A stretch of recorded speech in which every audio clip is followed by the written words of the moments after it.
making this film was as enjoyable as making District 9. Maybe fractionally more enjoyable because politically it was more stable.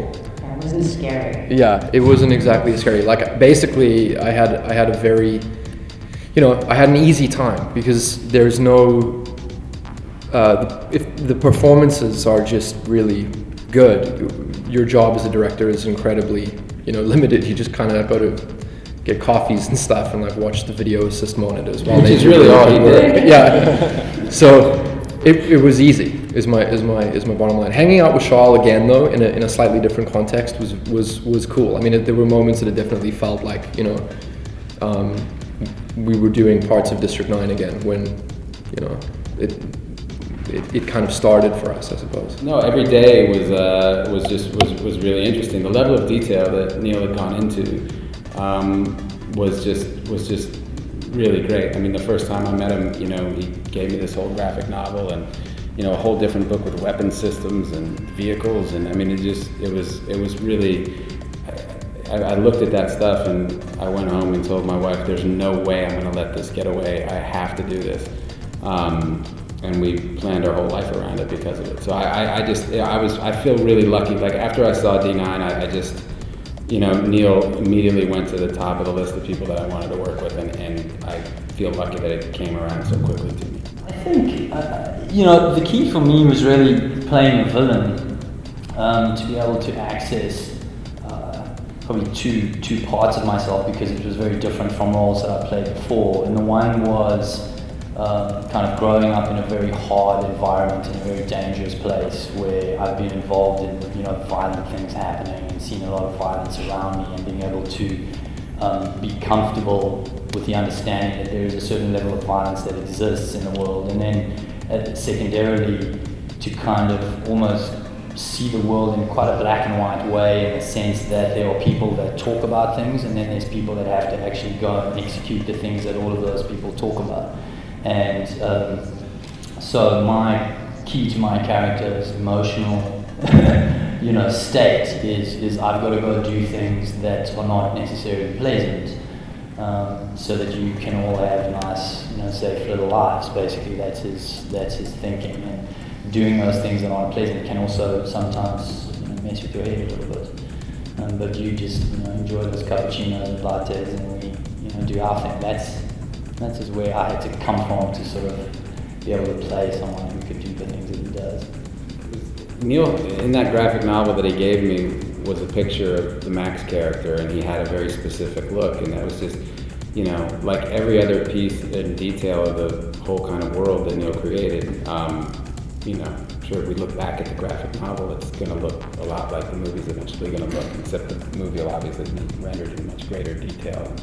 But yeah, Max had this certain look. He'd spent time in prison. He was supposed to have kind of, just a bald, shaved head with tattoos and kind of muscle-bound guy.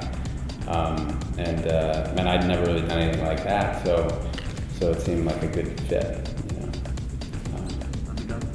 And the gun was in the second book that I got, which was the weapons. The weapons catalog. That was the weapons catalog. That was the chem rail.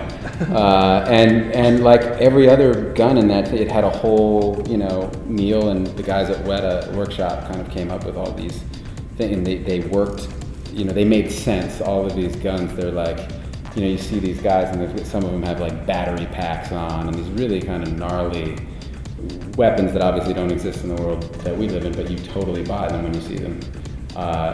Just seeing them on set, you'd go like, well, that clearly looks like some horrible weapon that someone's going to invent someday. So yeah, again, it was just that level of detail with all these guys. I think that I started writing like a sort of treatment for this at the end of 2009, which by the time I finished the film, which is in November, is precisely 3 years. But I've been working solidly all the time. There just seems to be like, it's not a $200 million film or a $300 million film, but it seems to be exponentially greater than District 9 in terms of just how much stuff there is in the film. There's so many different pieces and elements and ideas, and like the amount of stuff we had to design and the amount of stuff we had to build, and the kind of visual effects we're doing, not necessarily the quantity, but but the kind, like bringing this tourist to life. It's just this absolutely relentless, you know, you just have to like bulldoze through it. So I've been working, I'm sorry it wasn't quicker, but it's been like, I don't know, it's just taken that long. There hasn't been any roadblocks, it just sort of took that long. You also wrote another film at the same time. When was that? Yeah, in 2010 we wrote another film simultaneously, which was like, just kind of spontaneously happened. But I don't know how much time it took away from Elysium. Actually, it was a pretty normal period for a writer-director of a complicated movie. You go from 3 years, release of the last film to release of the next film. That's actually a pretty fast gestation process. It's actually really fast. Yeah, and I think why it may feel like it's slightly prolonged is because, as opposed to a lot of movies, especially this size, when we were shooting, we weren't courting publicity. It was the opposite. So instead of having tons of stuff in the press while we were shooting that would have made you feel like the movie started 6 months ago or whatever, for longer, we actively wanted the movie to feel more mysterious. To have people, you know, we're going to show a lot today, but have people feel like there's more of a sense of discovery about it. The way that kind of when we were kids, there was more of a sense of discovery of what you were going to see. So that may be part of why it feels like it was prolonged. But 3 years for a writer-director of a movie this size is actually, in Jim Cameron's, 10, 15 years between each movie. Yeah, pretty fast. I saw District 9 and I sort of just jumped up and said, this is a perfect film and I want to find this guy and I'll work with him. That's actually kind of how it happened. And then maybe a little bit after that, honestly, I saw the script and lo and behold, it was a role for a woman. Sounded good to me. District 9, Elysium, and Chappie, I think, were all born out of, there are always some sort of like visual concept first, all of them.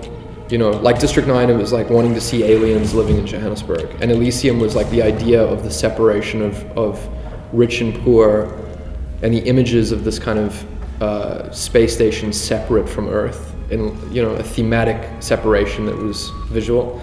And Chappie is the imagery, because I think I'm a visual person first, more than anything, it was just the imagery of this ridiculous robot character. And it's much more comedy based in an unusual setting. And so that's where that came from. They're always like, they seem to be visual first, really. Visuals of ideas.